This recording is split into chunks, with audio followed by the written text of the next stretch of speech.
Assalamualaikum warahmatullahi wabarakatuh. Kami dari kelompok 6 yang beranggotakan Denny Firmansyah, Laila Mustaniro, Lutfia Kisti Awalin, Mutiara Indah, dan Umi Nurjana akan mempresentasikan materi yang bertema antropologi. Selamat menyimak video dari kelompok kami. 2. Ruang lingkup antropologi. Menurut Mark Sawis dan David K. Jordan, ruang lingkup antropologi adalah 1. Asal manusia dari periode ke periode. 2. Perkembangan struktur fisik dan pengaruhnya terhadap lingkungan. 3. Bertugas untuk memahami manusia secara utuh pada dasarnya. Antropologi mengkhususkan kajiannya tentang ciri dan sifat masyarakat sebagai satu kesatuan sosial dan kebudayaan, bagi manusia, hubungan satu sama lain, dan bagaimana masyarakat berubah sepanjang zaman. Melalui antropologi, diharapkan hasil didikan dapat berkiprah dan dapat diterima oleh masyarakat setelah memahami ciri dan sifat masyarakat. Hakikat ilmu antropologi. Pengertian ilmu antropologi. Secara harfiah, antropologi berasal dari bahasa Yunani, yaitu anthropos yang berarti manusia dan logos berarti studi atau ilmu. Antropologi merupakan suatu ilmu yang mempelajari tentang manusia. Adapun pengertian antropologi menurut beberapa ahli, yaitu menurut Kuncoyo Ningrat, antropologi merupakan studi tentang manusia pada umumnya dengan mempelajari berbagai warna, bentuk, fisik, masyarakat, dan budaya yang dihasilkan. Yang kedua, menurut Haviland, antropologi merupakan studi tentang manusia berusaha untuk menyusun generalisasi yang berguna tentang orang-orang dan perilaku mereka dan untuk mendapatkan pemahaman yang lengkap dari keragaman manusia.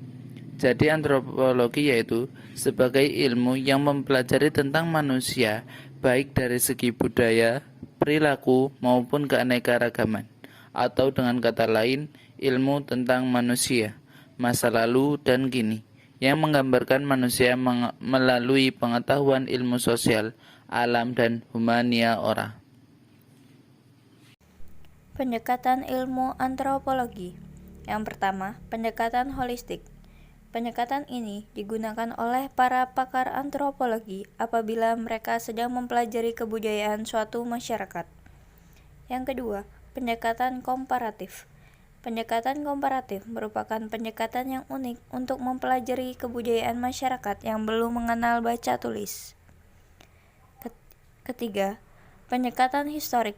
Pendekatan historik mengutamakan unsur-unsur kebudayaan.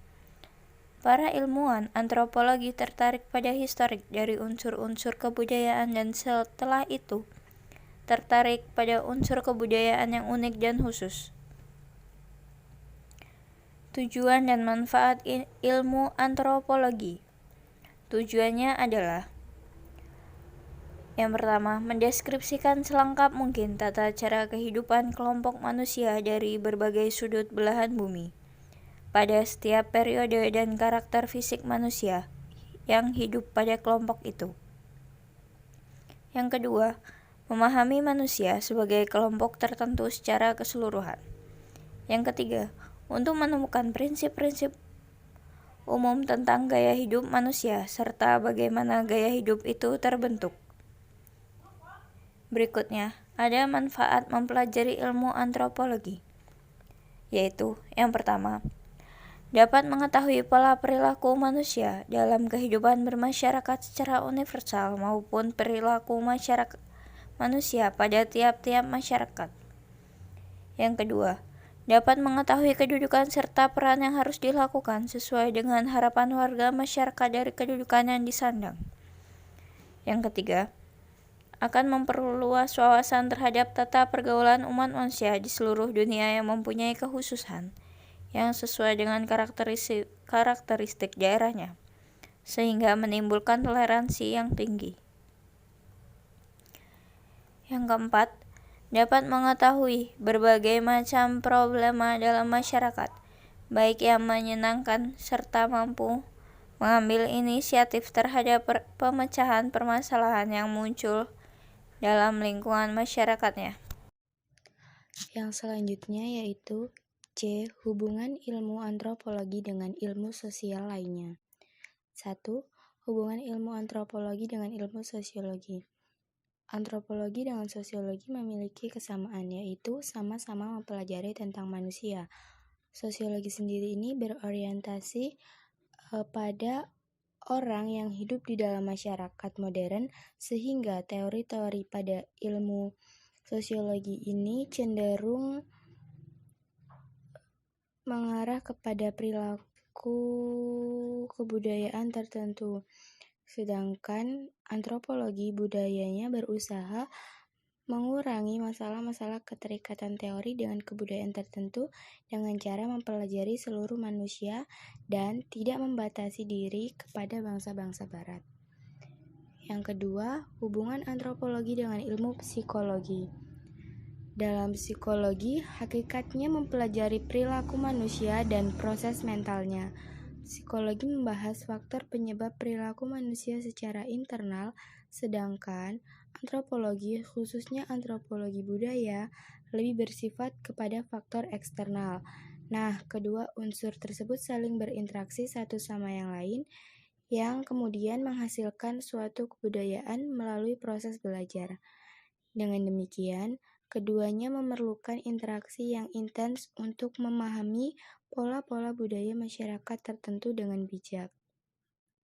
Yang ketiga, hubungan antropologi dengan ilmu geografi. Seperti yang kita ketahui bahwa ilmu geografi ini membahas mengenai keruangan. Nah, dengan memberikan gambaran tentang bumi serta karakteristik dari segala macam bentuk hidup yang menduduki muka bumi, sedangkan antropologi sendiri berusaha menyelami keanekaragaman manusia, baik itu dilihat dari ras, etnis, maupun budayanya. Dengan demikian, seorang ahli antropologi sangat memerlukan ilmu geografi. Mengapa? Karena tidak sedikit masalah manusia, baik fisik maupun kebudayaannya, yaitu tidak terlepas dari pengaruh lingkungan alamnya. Yang keempat, hubungan antropologi dengan ilmu politik. Dalam ilmu politik telah memperluas kajiannya pada hubungan antara kekuatan proses politik dalam berbagai negara sampai menyangkut latar belakang sosial budaya dari kekuatan politik tersebut. Hal ini penting bagi seorang ahli ilmu politik menganalisis kekuatan politik melalui ilmu antropologi. Nah, baik itu mengenai latar belakang sosial budaya serta norma-norma dari kekuatan politik yang dianut oleh negara tersebut. Dan video presentasi dari kelompok 6, kurang dan lebihnya kami mohon maaf. Terima kasih. Wassalamualaikum warahmatullahi wabarakatuh.